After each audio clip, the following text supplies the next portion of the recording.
Bom, eu quero fazer só uma reflexão com vocês. E ela está em Marcos, capítulo 10, verso 17. Eu quero refletir com vocês aqui. Vamos dar uma olhada nessa primeira tradução. Isso.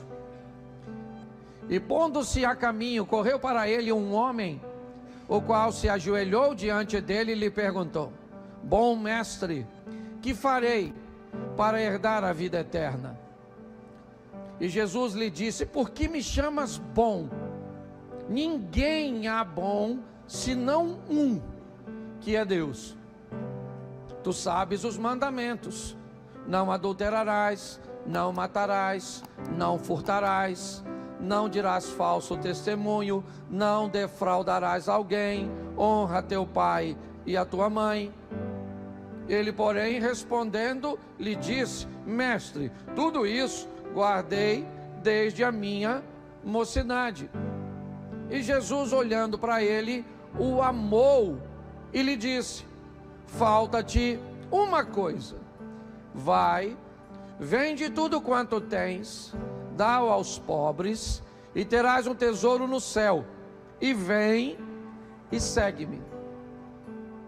Mas ele, contrariado com essa palavra, retirou-se triste, porque possuía muitas propriedades.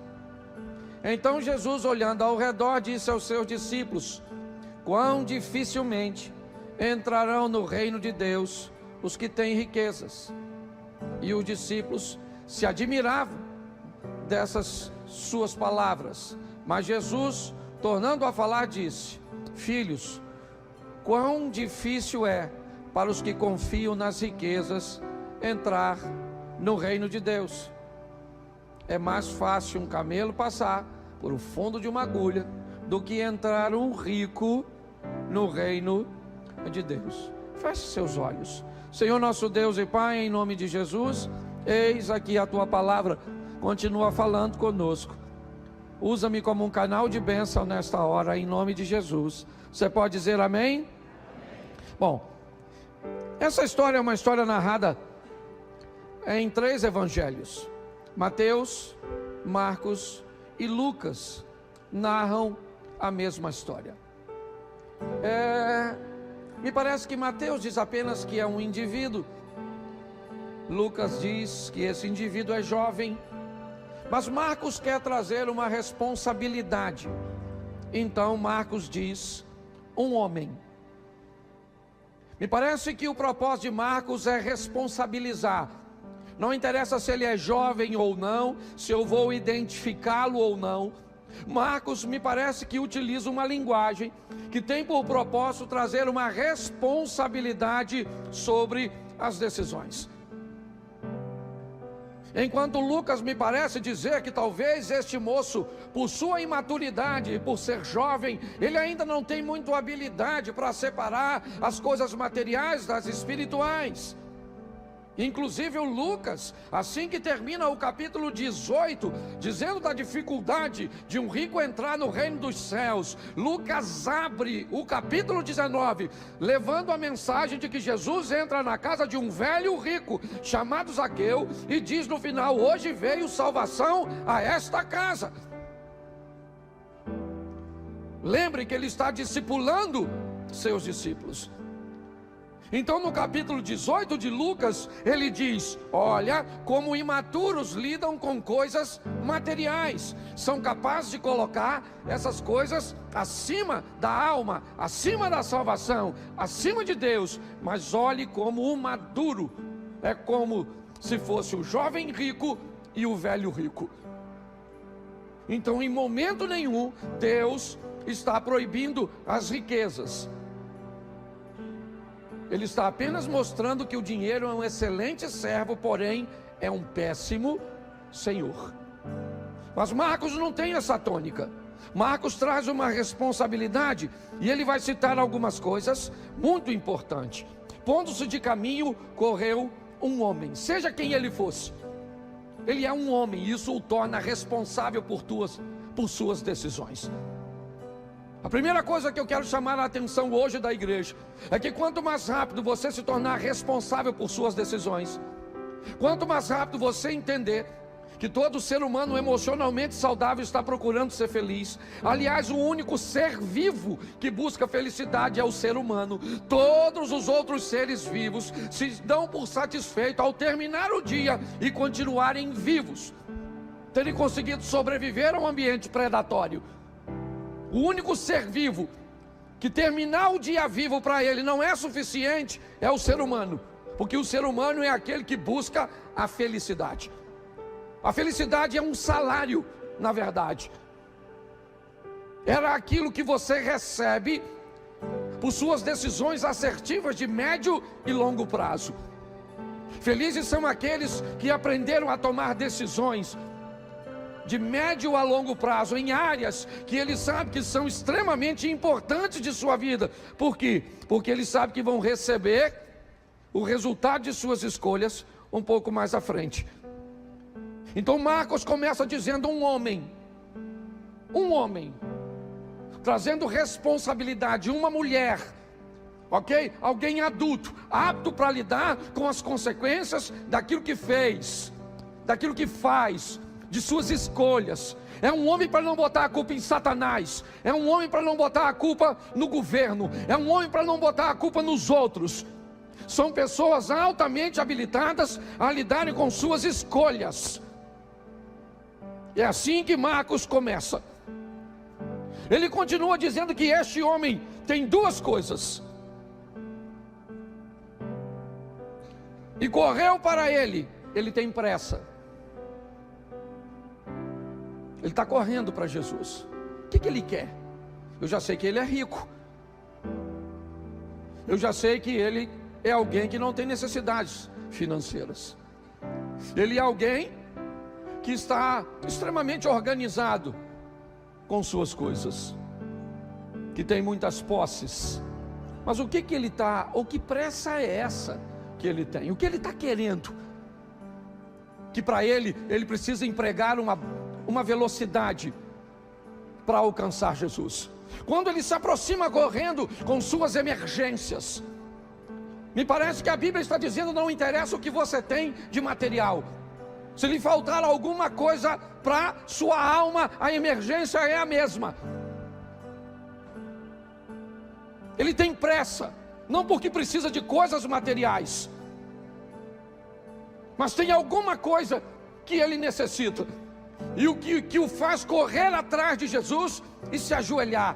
Ele se prostra diante de Jesus com muita pressa. Por quê? Porque ele tem uma insegurança. Pastor, mas ele não tem dinheiro? Como é que alguém que tem dinheiro se sente inseguro? Como é que alguém está tão estabilizado materialmente, ele se sente inseguro? Porque todo ser vivo se sente inseguro, porque ele é vivo, mas está sempre bem pertinho da morte. Ninguém sabe o dia nem a hora. E é assim que funciona. Lembra quando Jesus utiliza essa figura de linguagem? Ainda hoje te pedirão a alma, e o que tu tens reservado? Ele tem pressa, sim. Ele tem uma necessidade, ela não é material. Ele se ajoelha e ele vai conversar com Jesus. E ele diz assim para Jesus, ainda no verso 17: bom mestre, que farei para herdar a vida eterna? Preste atenção. Que farei para herdar? O que eu tenho que fazer? Presta atenção que o verbo está no futuro. Ele não diz: o que eu fiz me dá direito à vida eterna, o que eu faço me dá direito à vida eterna. Ele diz: o que eu preciso fazer para herdar a vida eterna? Bom, ao que tudo indica, este mundo ele já ganhou. Só que a Bíblia diz que adianta o homem ganhar o mundo inteiro e perder a sua. Então ele não tem problema com vida terrena. A vida dele é organizada. A vida dele está certinha. Ele é alguém próspero segundo a sua medida. É importante nós olharmos isso. Ah, pastor, então ele está em pecado, por isso que ele está... Não, por favor. Não condicione sua riqueza ao pecado. Você vê que quando Jesus narra para ele os mandamentos, não há nenhum questionamento de Jesus, há uma afirmação.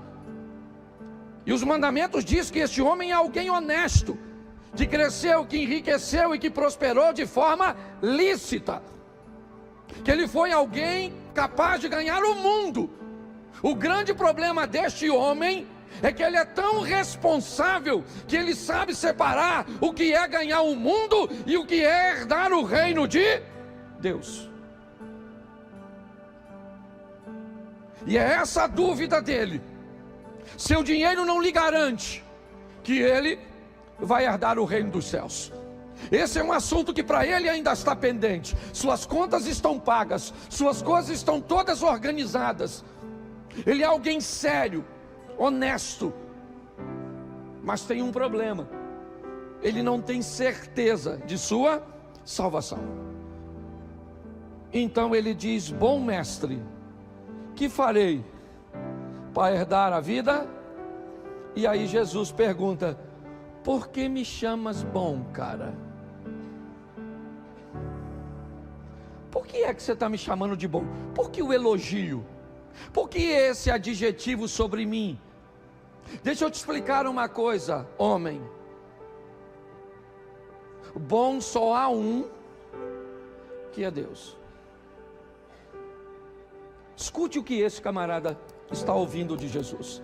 Me parece que quando ele chama Jesus de bom, na verdade ele está falando mais de si mesmo do que de Jesus. Ele está querendo dizer: com o estilo de vida que eu levo, honrando pai e mãe, não defraudando ninguém, não adulterando, não matando, não roubando. Você vê que Jesus cita 6 mandamentos para ele, fica somente 4 de fora. E todos os 4, inevitavelmente, pelo menos 3 deles têm relações com questões materiais. Dividir o dinheiro com o próximo, amar o próximo como a ti mesmo, honrar a Deus, o que nós acabamos de fazer com dízimos e ofertas. Eu não vou falar disso, não vou me deter, mas eu preciso mostrar a vocês o que está acontecendo aqui. Jesus, quando diz para ele: eu não sou bom, bom só há um. Quando Jesus diz bom só há um, que é Deus, o que é que Jesus está dizendo para o garoto? Ou para o homem, ou para o rapaz, ou para o príncipe, seja qual for a tradução: você não é o que você pensa ser. Baixa a bola, querido, vai devagar. Jesus disse: bom só há um, que é isso. O que eu preciso fazer para herdar a vida eterna? O que eu tenho que fazer, Jesus? Me diga. O que eu tenho que fazer para ganhar dinheiro, para administrar bem minha vida, para viver uma vida organizada? Eu já sei. Eu não estou com problema nessa área. Meu problema é porque eu preciso saber o que eu tenho que fazer para herdar a vida eterna. Jesus então diz para ele algo aparentemente simples. E o texto diz assim: você conhece os mandamentos. Note que ele não pergunta.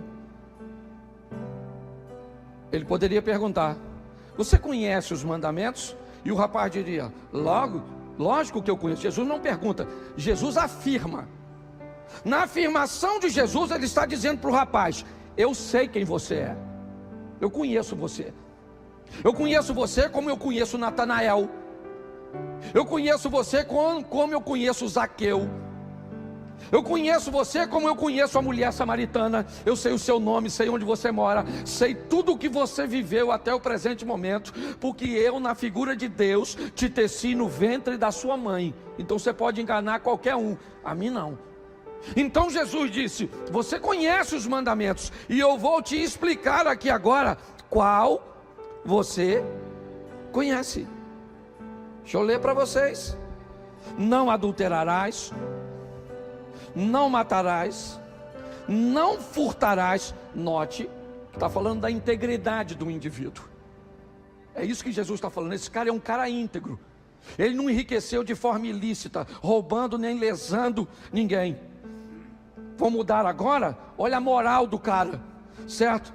Não dirás falso testemunho, tudo isso, certo? Não defraudarás alguém, e honra o teu pai e a tua. Olha o que ele disse logo em seguida para Jesus: mestre, tudo isso eu tenho guardado desde a minha... Opa, aí está o problema. É exatamente aí que está o problema. Quando ele diz, eu tenho feito tudo isso desde a minha mocidade, ele está dizendo para Jesus: eu fui ensinado a fazer isso, eu fui ensinado a acreditar nisso, eu fui ensinado a viver dessa forma, de onde eu vim. Faz muito tempo que eu acredito que o modelo do relacionamento para com Deus é esse. Faz muito tempo que eu acredito, certo, que as coisas funcionam dessa forma. Não é de hoje. Eu estou na igreja há muito tempo. Eu já passei por igrejas tradicionais, igrejas pentecostais. Eu já passei por igrejas neopentecostais, por comunidades.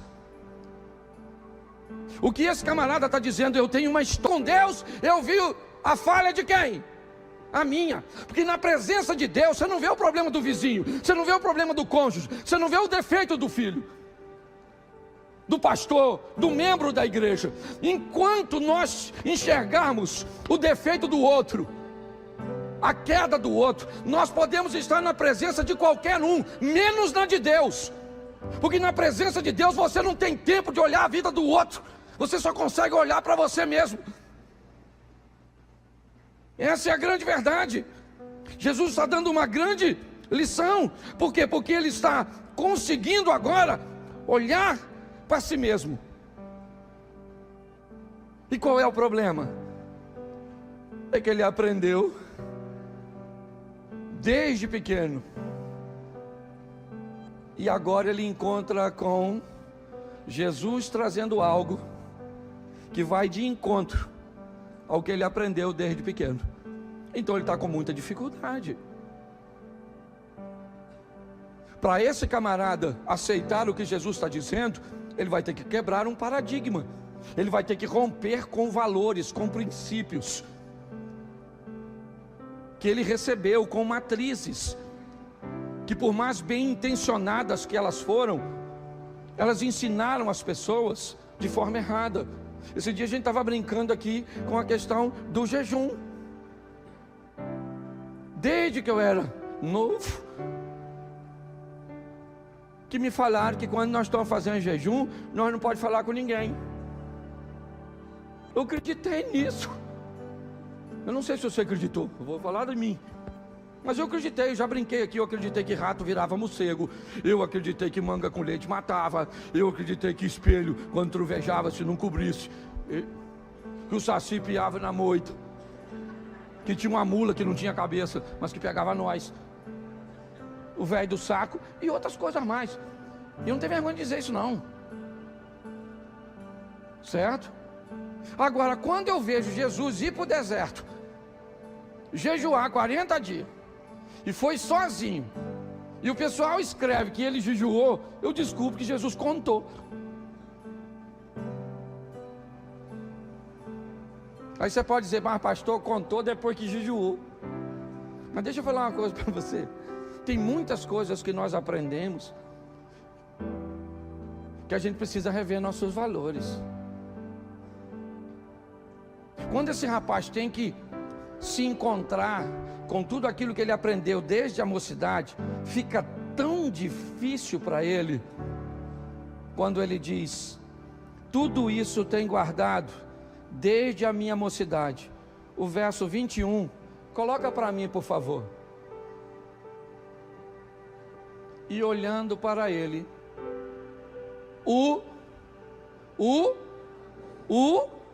Preste atenção. Assim que ele diz que faz tudo aquilo desde sua mocidade,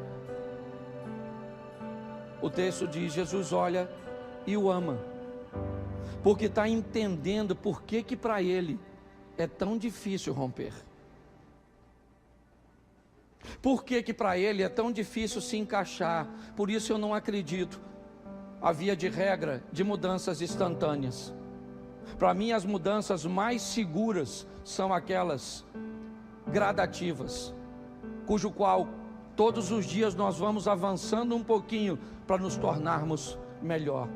Por isso que todas as vezes que eu vejo um santarrão citando e trazendo à tona o erro de outras pessoas, o que me parece é que ele está criando um ambiente, certo? Onde ele está tentando encobrir suas próprias mazelas, seus próprios defeitos. Jesus olha para ele e o ama. Por quê? Porque vê que há um confronto. Porque esse cara é um cara bom. Sim.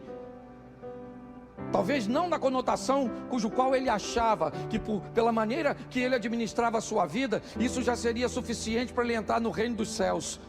Mas quando você vê, ele é bom com grana, ele é bom com coisas materiais, ele é honesto.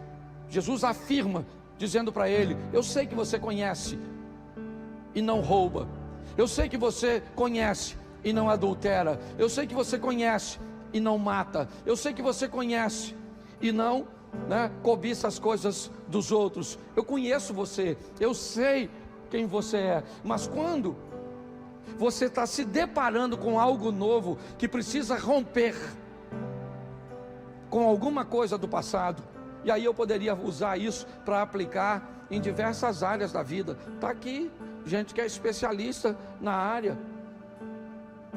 Quantas pessoas, certo, que ainda se sentem aprisionadas por questões lá de trás, porque não conseguiram se libertar da culpa de algo que fizeram, da dor de algo que aconteceu lá atrás. Jesus olha para ele e o ama. É como se estivesse olhando e dizendo: eu estou entendendo, mas só que você precisa vencer isso. Você vai precisar vencer. Você vai precisar romper com isso. Eu estou entendendo, eu sei que é difícil para você, muitas vezes, enfrentar uma estrutura que você foi ensinado desde pequenininho, no ambiente do espiritismo, do catolicismo, e de tanta. E eu não estou dizendo que nós estamos certos, não é isso. Eu só estou usando a Bíblia como base, é só isso, e respeitando todas as religiões. Eu sei que você, para se tornar um bom marido, você vai ter que ter um encontro, sabe, com o comportamento do seu pai, e aquilo que você viu ele fazer. E hoje, quando os pastores utilizam a Bíblia para pregar na igreja, o que acontece nesse momento é que entra em conflito aquilo que você viu, aquilo que você aprendeu, aquilo que você viveu, com um novo ensinamento. Então é difícil você se tornar gentil, é difícil você se tornar um cavalheiro, é difícil você se tornar uma dama. É difícil dizer para você: cuidado com o seu decote, cuidado com a saia curta, cuidado com esse ambiente cujo qual você pode se distanciar. Mas quando nós falamos isso, boa parte das pessoas não conseguem, porque entra em choque. É desde a mocidade, desde pequena, que ela viu pessoas se vestirem desse jeito, falarem desse jeito, administrarem dinheiro desse jeito, ter sua vida espiritual desse jeito. E de repente aparece alguém como Jesus, trazendo algo novo que entra em choque. Então Jesus olha para o garoto, que talvez eu e você colocaríamos defeito, e o ama. Olhando para ele, o amou, ele disse: preste atenção, Jesus o amou, sim ou não, mas não baixou a régua para ele entrar no seu reino. Você está entendendo? Ele ama, mas não baixa a régua. Ele ama, mas não vai abrir uma concessão para qualquer tipo de pessoa entrar. Não é assim. Ele o amou e lhe disse: falta-te uma coisa. Uma só. Eu não sei se isso pode ser um elogio ou uma crítica. Mas se eu encontrasse Jesus e ele falasse comigo: Cláudio, só te falta uma coisa, eu ia falar: caramba, pô, tô bonito na foto. Uma coisa só. Falta-te uma coisinha. Uma coisa. Pô, só por uma coisa. O que ele disse agora? O que ele disse? O que ele disse? Vai. Porque todo mundo que encontrou com ele, depois que encontrou, foi. Vá e não peques mais. Vá e mostre a seus familiares quão grandes coisas fez o Senhor por ti e como teve misericórdia. Quer ir para o Velho Testamento? Vamos lá. Vai, certo? Pega o azeite, vende, paga a tua dívida, certo? E vive do resto. Vá, vai, vá. Porque depois que você encontrou com ele, você tem que ir.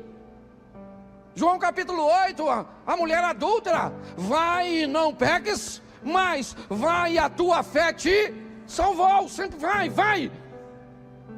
Porque o encontro com Jesus é um encontro para nos enviar e não para nos reter.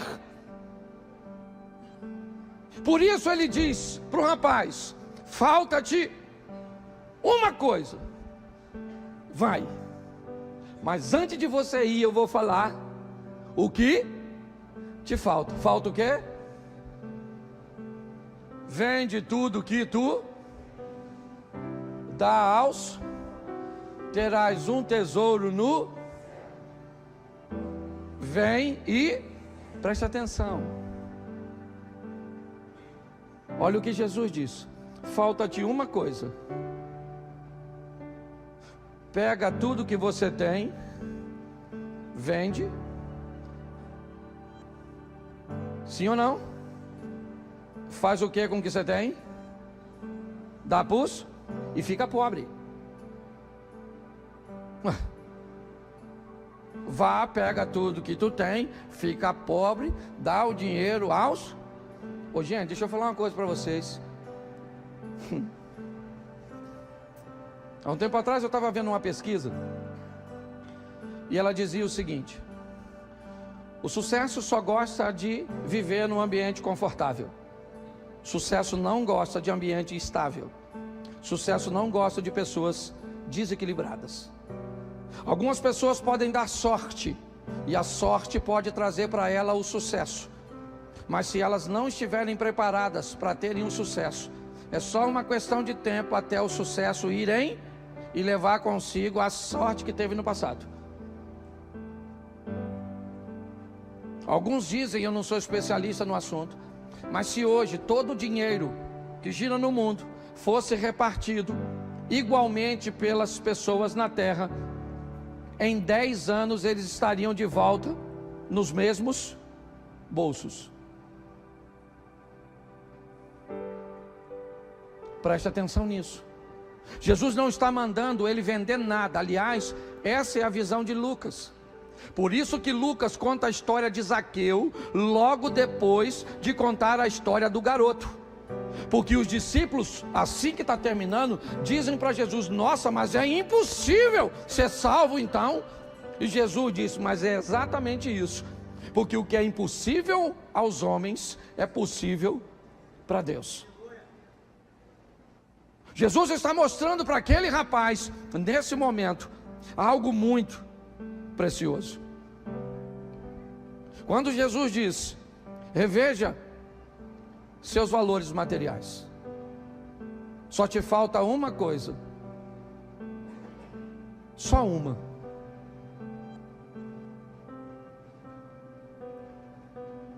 Os seus recursos materiais, a sua visão material está sobrepondo, está acima E nós precisamos eliminar tudo isso.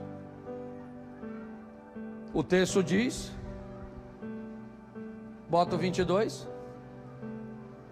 Mas ele contrariado, claro que é contrariado com essa palavra. A palavra de Jorge Linhares na última quarta-feira.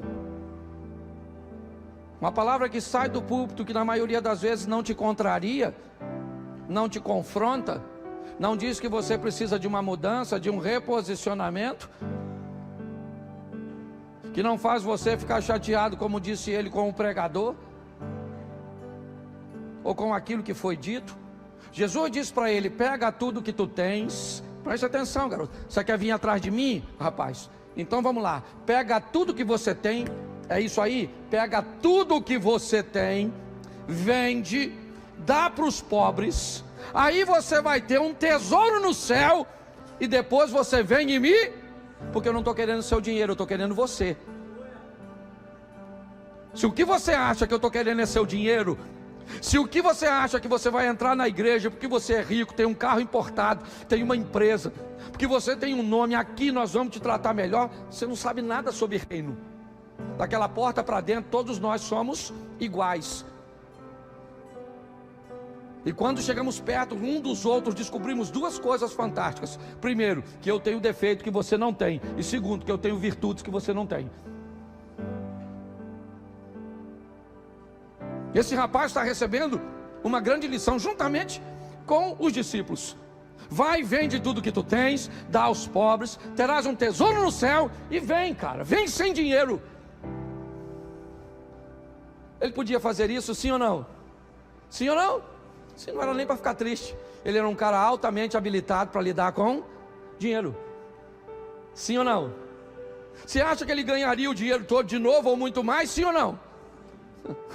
Porque ele era alguém que vivia dentro dos princípios. Ele não ficaria pobre. Não. Só que ele sabe muito sobre obedecer, mas pouco sobre o propósito da obediência. É assim. Ele vira as costas e vai embora. E Jesus diz para ele: ô rapaz, ei, chega aí. Mas não, cara. Peraí. Não vende tudo não. Ó, vende só 50%. Fica com os outros 50%. Mas me segue. Entendeu? Sai da igreja não. Vem comigo. Jesus falou isso? Sim ou não? Porque senão ele baixava a régua. Ele disse: olha, o protocolo é esse, o estilo de vida é esse, e se tu quiser, eu estou aqui. Se tu não quiser, querido, beleza. O garoto quis, sim ou não? Ou o homem quis, sim ou não? Foi para o inferno? Sim ou não? Foi ou não foi? Não, foi não. Ele não foi porque não morreu. Quem garante que esse garoto não foi e pensou? Aí logo em seguida descobriu que Jesus foi na casa do Zaqueu. Falou: olha lá, rapaz, o rico entrando e eu lascado de fora. E nossa, para mim ele mandou dar tudo. O Zaqueu foi só 50% que deu. Jesus nem mandou, ele deu porque quis. Preste atenção nisso. Eu tenho falado muito sobre o modelo de relacionamento para com Deus. Eu não sei o que Deus quer de você. Eu só tenho certeza de que o que Ele quer de você não é a mesma coisa que Ele quer de mim. Isso eu tenho certeza. O que Ele tem para mim não é a mesma coisa que Ele tem para você. O que Ele pode fazer na minha vida, Ele pode fazer na sua, mas não vai fazer. E o que Ele vai fazer na sua, Ele não faz na minha, porque não é o propósito dEle para mim me dar o que Ele tem para você. Nós precisamos entender isso. Esse rapaz, essa história, ela termina aparentemente estranha. É verdade. Mas a do Nicodemos também terminou. Ele foi de noite ter com Jesus. Jesus lhe disse: põe para mim João 3. É 3? Eu acho que é. João capítulo 3. Isso, havia entre os fariseus um homem chamado Nicodemos, príncipe dos judeus. Este foi ter de noite com Jesus e disse-lhe: Rabi, bem sabemos que és mestre vindo de Deus, porque ninguém pode fazer esses sinais que tu fazes se Deus não for com ele, certo? E Jesus respondendo disse: na verdade te digo, que aquele que não nascer de novo não poderá ver o reino de Deus. Põe aí. Ele disse-lhe Nicodemos: como pode ser um homem sendo, nascer de novo sendo velho? Porventura poderia esse tornar o ventre de sua mãe para nascer? O que Jesus disse? Certo? Aquele que não nascer da água e do Espírito não pode entrar no reino de... Isso, vamos lá. O que é nascido da carne é, o que é nascido do Espírito é... Vamos embora. Não te maravilhe de que tenha te dito necessário vos é nascer de novo. Vamos lá. O vento sopra onde quer e ouve a sua voz e não sabe de onde vem nem para onde vai. Assim é todo aquele que é nascido do... Vamos embora. Nicodemos respondeu e disse: como pode ser isso? Jesus respondeu e disse: tu és mestre de Israel e não sabe isso? Se na verdade te digo, certo? O que nós dizemos e sabemos e testificamos, o que vimos e não aceita o nosso testemunho. Se vos falei das coisas terrestres, não cresce como mais se eu falar das coisas celestiais. Ora, ninguém que subiu ao céu, depois você lê, que eu não sou obrigado também a ler tudo. Eu só queria que você entendesse uma coisa. Depois dessa conversa, o tal do Nicodemo vai para casa. Aconteceu alguma coisa, sim ou não? Capítulo 3. Bota aí, capítulo 7, versículo 51. Dá uma olhada nesse camarada aí. 7,51 de Nicodemo. De João. De Nicodemo. Volta aos 50. Isso. Nicodemos. O que era? Um deles. O que de noite fora ter com? Disse-lhes: porventura condena a nossa lei um homem sem primeiro ouvir e ter conhecimento do que faz? Olha o que disseram. Responderam eles e disseram: és tu também na Galileia, rapaz? Examina e verás que da Galileia nenhum profeta surgiu. E cada um foi para sua casa. Gosto desse texto. Estava falando mal de Jesus, sentando por rede. Aí Nicodemo falou: parada é essa, maluco? Poxa, nós não temos direito de falar mal de um camarada sem saber direito. Aí os caras falaram assim: ô Nico, escute só. Na Galileia não veio profeta nenhum não, rapaz. Leia a Bíblia, miserável. Entendeu? Você também está acreditando nesse negócio? O que o Nicodemo fez? Foi para casa, falou nada. Sim ou não? Capítulo 19, versículo 38, 39, 40. Dá uma olhada no Nico agora. Depois disso, José de Arimateia, que era discípulo de Jesus, mas eu gosto dessa expressão, discípulo oculto. Conhece alguns? Assim, ó. Aquela turma que é discípulo, mano.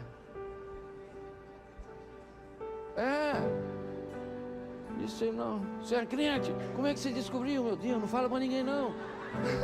Um discípulo oculto. Sei lá.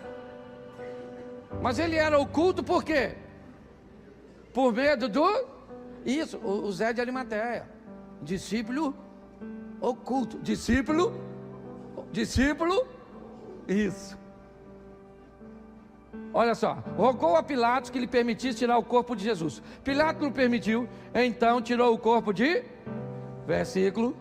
Foi também Nicodemos, aquele que anteriormente se dirigia de noite. Presta atenção. Reunião de medrosos. Nico com Zé. Lembra o profeta Isaías? Sou um homem de lábios impuros, porque habito no meio de um povo de puros. Sou um discípulo oculto, porque ando com um discípulo oculto.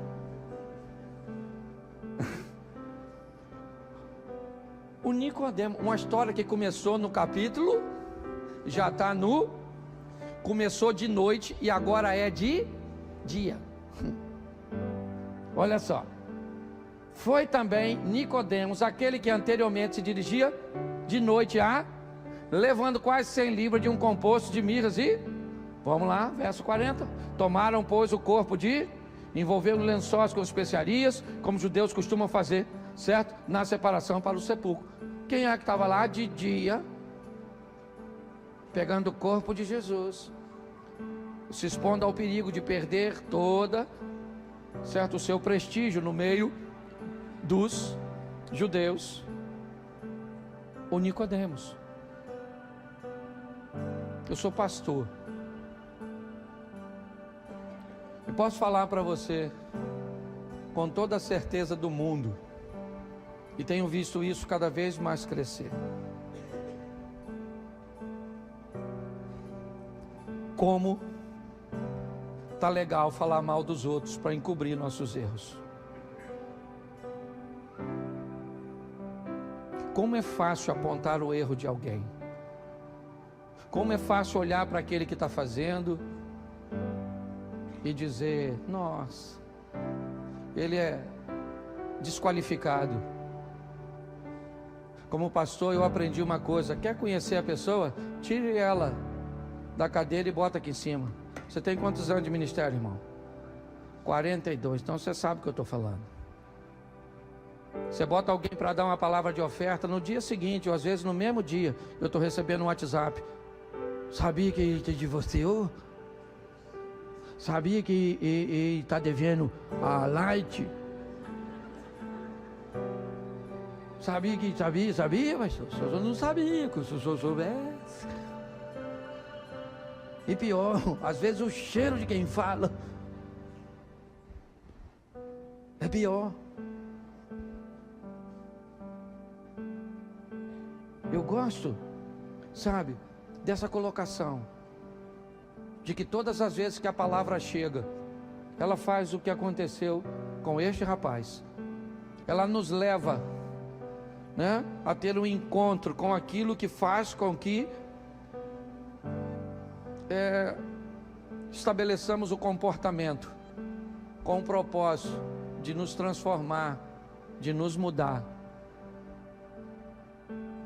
Nós tínhamos uma frase no começo que a igreja começou, no início da igreja, que eu mantinha ela colocada, e esses dias alguém me cobrou a falta dela, e ela dizia assim: aqui não toleramos o nosso pecado, porque toleraríamos ao seu.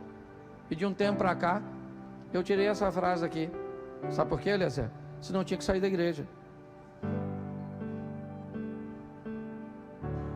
Que parecia que ela estava escondendo, e eu também tenho pecado. Não vou falar, mas tenho.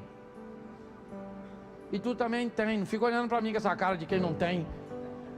Se você tem escondido no obscuro, se você estivesse lá com a pedrinha na mão, aquela mulher, Jesus falasse: atira a primeira pedra, quem aqui atiraria? Levanta a mão. Aí, só uma garotinha lá.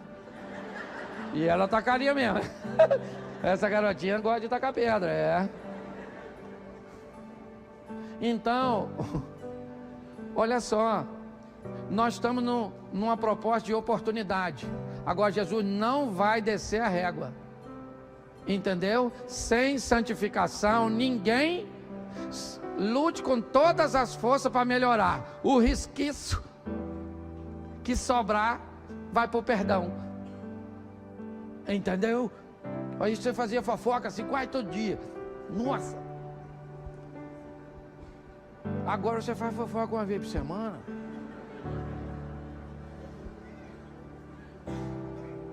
É ou não é? O que é isso? Evolução. Você brigava com a sua esposa, xingava a mãe dela. Hoje você briga, xinga uma prima de 2º grau. Diminuiu a intensidade. Você está rindo, mas é sério. Nós estamos aqui para melhorar. Se uma hora você achar que não dá para caminhar com a gente, que você é santo demais, procura uma igreja que tem mais santo que nós. Porque nós vamos continuar aqui, meu filho, lutando para ser crente, pedindo a Deus todos os dias misericórdia. Senhor, nos ajuda para a gente melhorar, servir de exemplo para alguém. Vamos embora. E o dia que você vê alguém da igreja, por favor, fazendo algo de errado, me permita usar você como elemento de prova, porque senão eu não posso fazer nada. As pessoas falam: pastor, vou falar uma coisa para o senhor aqui, ó, mas o senhor não fala o que eu falei, mas fulano está fazendo isso e isso, mas O senhor tem que corrigir. Mas então vão lá para a cariação. Vão levar o criminoso. Não quero me comprometer. E aí eu me lasco. Tem gente na rua aí que eu tive que afastar porque fez besteira, mas não pude falar a besteira que fez. A família dele toda passa e vira as costas para mim. Sabia disso? Vira as costas para mim. E eu não posso falar: dona, chega aqui, chama seus filhos tudo, que eu vou falar quem é seu marido. Pronto, desgracei um casamento. Então lasca em mim. Mas eu estou feliz. Apanhando igual isso, boi ladrão. Mas estou feliz. Lutando para ser crente igual você. Pastor, o senhor é louco, o senhor fala dos seus defeitos? Claro, eu vou falar dos seus. Então vamos sair, sabe para quê? Para viver uma vida de crente. Dobrar o joelho e falar: Senhor, como eu vejo o defeito dos outros. Pai,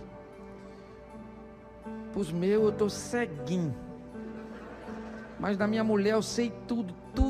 Meu pai do meu filho, o bicho é preguiçoso, é porco. É isso, a minha filha é burra. É isso, aquilo, minha sogra, mas aquilo é o cão. E eu?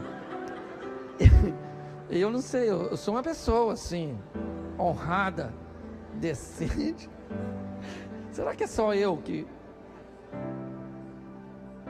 Então vamos lutar para ser crente. Olhar para as pessoas igual Jesus olhou, com amor. Você pode ficar de pé? Nós já vamos embora. Olha para quem está do seu lado e diz assim: eu sei quem você é. Aí fala agora assim para ela: para de olhar para mim, para. É isso aí. Pastor, eu queria aceitar Jesus, queria voltar para Jesus, queria conhecer mais sobre vocês. Aqui está bem divertido. Atrás daquela câmera tem uma sala. Lá na sala vai ter alguém para te receber, para orar por você, se você quer aceitar Jesus. Se você quiser uma informação dos nossos cultos ministeriais ou dos nossos cultos regulares, tá certo? Lá você pode. Ah, pastor, mas eu não tenho que fazer uma confissão pública. Tem, fica tranquilo. Futuramente você vai vir aqui à frente. Nós só estamos invertendo o processo. Porque tem gente que levanta a mão, vem aqui e depois some. Então você vai lá primeiro, porque depois, se você sumir, a gente não sente nem falta. Não vem aqui não. Não é, não é isso não. É só para não expor você. E nem a igreja. Você tem que saber o que você quer. Jesus não está na promoção não. Entendeu? Aqui não tem promoção. Você quer Jesus? Quer Jesus? Não é assim não. 50 centavos, 20. Não. Então você quer receber Jesus? Ó, lá vai ter gente para orar por você, para te dar atenção. Caminha com a gente, vê se nós somos sérios, vê se a nossa teologia é legal, vê se a nossa dinâmica é boa. Aí depois você diz: agora eu quero. Aí vai lá, faz escola de servo, escola de batismo. Olha que legal. Aí vem para cá caminhar com a gente, ajudar os outros. Posso ouvir um amém? Amém. Isso. Feche seus olhos. Pai, muito obrigado por essa noite. Às vezes nos sentimos tão bons, ó Deus, como aquele rapaz, que na verdade era bem organizadinho, uma vida bem acertada, mas que ainda lhe faltava uma coisa: colocar o Senhor acima dos bens materiais. Em nome de Jesus, ó Deus, que a tua graça, o favor cujo qual nós não merecemos, nos acompanhe todos os dias. Que a conscientização do teu Espírito Santo, que é aquele que convence do pecado, da justiça e do juízo, nos ajude a melhorarmos todos os dias. Ninguém aqui vai se tornar santo até que receba do Senhor um novo corpo, um novo nome. Mas enquanto isso, nós vamos entrar no processo de santificação, sem a qual ninguém encontrará contigo. E vamos lutar com todas as nossas forças para que, conhecendo a nós mesmos, não fiquemos em falta e nem presos em lugar nenhum, para não ficarmos para trás. Leva-nos aos nossos lares, ó Deus. Abençoa a cada família, a cada casamento. Abra portas na terra, janela nos céus. Que possamos olhar para as pessoas com o olhar que o Senhor olhou para aquele homem, para aquele rapaz, para aquele príncipe, com amor. Entendendo que quando pessoas são confrontadas com suas matrizes, a mudança, ela é extremamente desafiadora. Mas que possamos vencer, ó Deus, para alcançarmos a estatura de varão perfeito. Continua conosco, leva-nos aos nossos lares, guardado por tuas mãos poderosas. Que o grande amor de Deus, nosso Pai, a graça de nosso Senhor e Salvador Jesus Cristo e as doces consolações do Santo Espírito de Deus seja para com todo o povo do Senhor, e todos digam: A Bíblia nos desafia constantemente a olharmos para nós mesmos e refletirmos sobre nossa postura diante das dificuldades alheias. Em Lucas, no capítulo 10, versos 30 ao 37, Jesus nos conta a parábola do bom samaritano, onde um homem é assaltado e deixado ferido à beira do caminho, enquanto o sacerdote e o levita, homens considerados religiosos, passam sem ajudar, enquanto o samaritano se compadece daquele homem e lhe oferece ajuda. Com essa história, Jesus não apenas nos ensina sobre o amor ao próximo, mas também nos convida a refletir que tipo de pessoa eu sou. É fácil julgar os papéis do sacerdote e do levita nessa parábola, mas talvez seja um pouco mais difícil ver como às vezes a nossa própria vida reflete atitudes semelhantes. Quantas vezes, por estarmos focados em nossas tarefas e responsabilidades, acabamos ignorando as necessidades daqueles ao nosso redor? O sacerdote e o levita representavam a religião. Eles são homens zelosos que obedecem com firmeza os mandamentos que foram escritos na lei de Moisés. Eles também estavam ocupados com as suas obrigações e não se inclinaram a ajudar ao próximo e demonstrar ali o verdadeiro propósito da fé. Jesus nos alerta em Mateus 23 sobre a importância de não negligenciarmos a justiça, a misericórdia e a fé. Será que, assim como o sacerdote e o levita, nós também priorizamos a aparência de espiritualidade ao invés de vivê-la de maneira prática? Ou será que nós mesmos colocamos alguns mandamentos à frente daquilo que Jesus realmente considera importante? Quando você vê alguém em necessidade, qual é a sua reação imediata? Será que você está disposto a se aproximar, mesmo que isso exija sair da sua zona de conforto ou dos seus padrões de religiosidade? O samaritano não tinha a obrigação religiosa ou social para ajudar aquele homem, mas ele escolheu agir de compaixão. Ele cuidou das feridas dele, ofereceu abrigo, recursos, demonstrando um amor que ultrapassa as barreiras sociais e religiosas. Esse ato mostra que o verdadeiro amor ao próximo está nas ações e não apenas nas palavras. Em João, no capítulo 13, versos 34 e 35, Jesus diz: "O novo mandamento vos dou, que vos ameis uns aos outros, assim como eu vos amei, que também vos ameis uns aos outros." O samaritano nos ensina que a compaixão genuína vai além de nossas diferenças. Ela exige ação, coragem e um coração disposto a fazer a diferença na vida do próximo. Muitos frequentam a igreja não apenas buscando a mensagem da salvação, mas também em busca de um ambiente acolhedor onde possam se sentir amados e aceitados. A recepção calorosa, a empatia demonstradas pelos irmãos da igreja são essenciais para que todos se sintam parte do corpo de Cristo. Em Romanos, no capítulo 15, verso 7, Paulo nos exorta: "Portanto, acolham uns aos outros como também Cristo nos acolheu para a glória dele."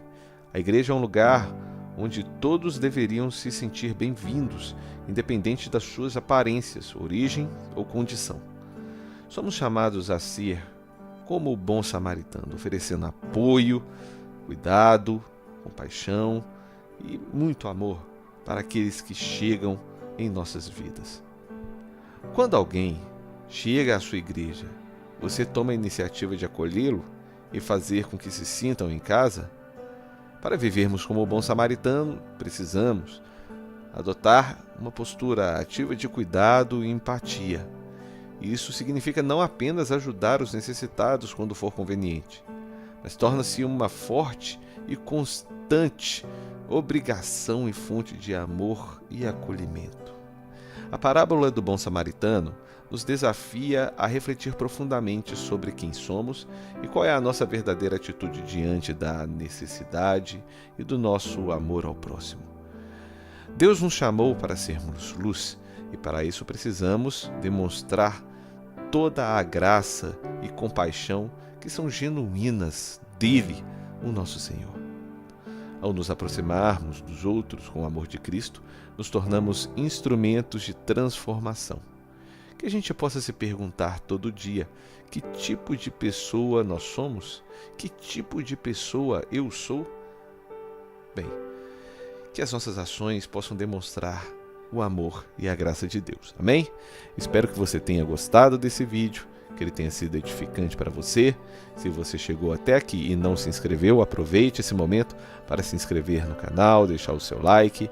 Diz aí o que você achou do vídeo nos comentários e que Deus te abençoe muito. Até breve!